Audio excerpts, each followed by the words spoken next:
Ford Mustang monitor butlib qolgan. Yonmaydi, ya'ni logodan o'tmay qolgan.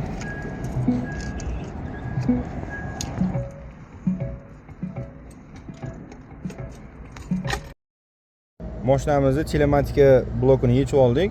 Asosiy muammolar, monitorga qaraydigan, tabloga qaraydigan muammolar hammasi shunga bog'langan bo'ladi. Hozir buni ochib, boshqatdan programma qilib ko'ramiz. Ford Mustang butlub holatiga tushib qolgan. Logodan o'tmay qolgan. Hozir buni pamitini tekshiryapmiz.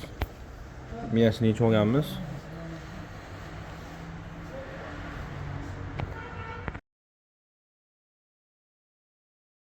Mustang Mach-E mashinamiz tayyor bo'ldi.